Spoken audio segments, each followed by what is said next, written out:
আমি আজকে মতিচুর লাড্ডুটা বানিয়ে দেখাচ্ছি। এখানে আমি 1 বাটি বেসন নিয়েছি চেলে, এই বাটিরই হাফ কাপ পানি নিয়েছি। একটু একটু করে পানি দিয়ে ব্যাটারটা করতে হবে, একবারে ঢেলে দিবেন না। এই যে আমি করে নিয়েছি, ঠিক এরকম ঘনত্বটা হতে হবে। আমার কিন্তু পানি সব লাগেনি, পানিটা রয়ে গেছে কিছু। এই যে ব্যাটারটা খুব ভালো স্মুথ করে করতে হবে যাতে কোনো লাম্পস না থাকে। এখানে আমি ঘি দিয়েছি, রেগুলার তেল দিয়েছি। শুধু ঘি দিয়ে করলে আরও ভালো হবে খেতে, খুব সুঘ্রাণ আসবে। এই যে আমি মিহিদানাগুলি ভেজে নিচ্ছি, এইভাবে করে ভেজে নিব একটু লালচে করে, উঠিয়ে নিচ্ছি।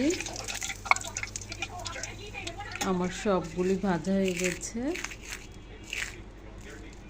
যে কতটা কুড়মুড়ে হয়েছে। এখন আমি মিক্সিতে করে একটু ব্লেন্ড করে নিব। এই যে করা হয়ে গেছে আমার।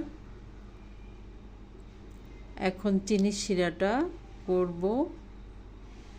এখানে আমি 1 বাটি চিনি দিয়েছি, আবার আমি এই বাটি হাফ বাটি পানি দিয়েছি।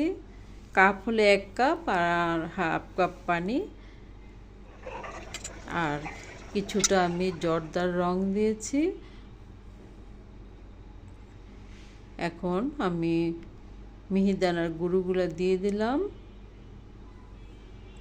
একটু এলাচ গুঁড়া দিলাম, এতে খেতে খুব ভালো লাগবে। ঢেকে দিয়েছি।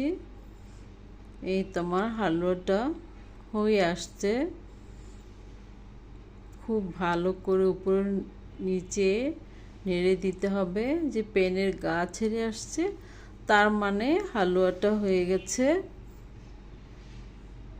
তো গরম থাকা অবস্থায় হালুয়াটাকে প্লেটে ঢেলে আমি গোল গোল করে লাড্ডুগুলো বানিয়ে নিলাম।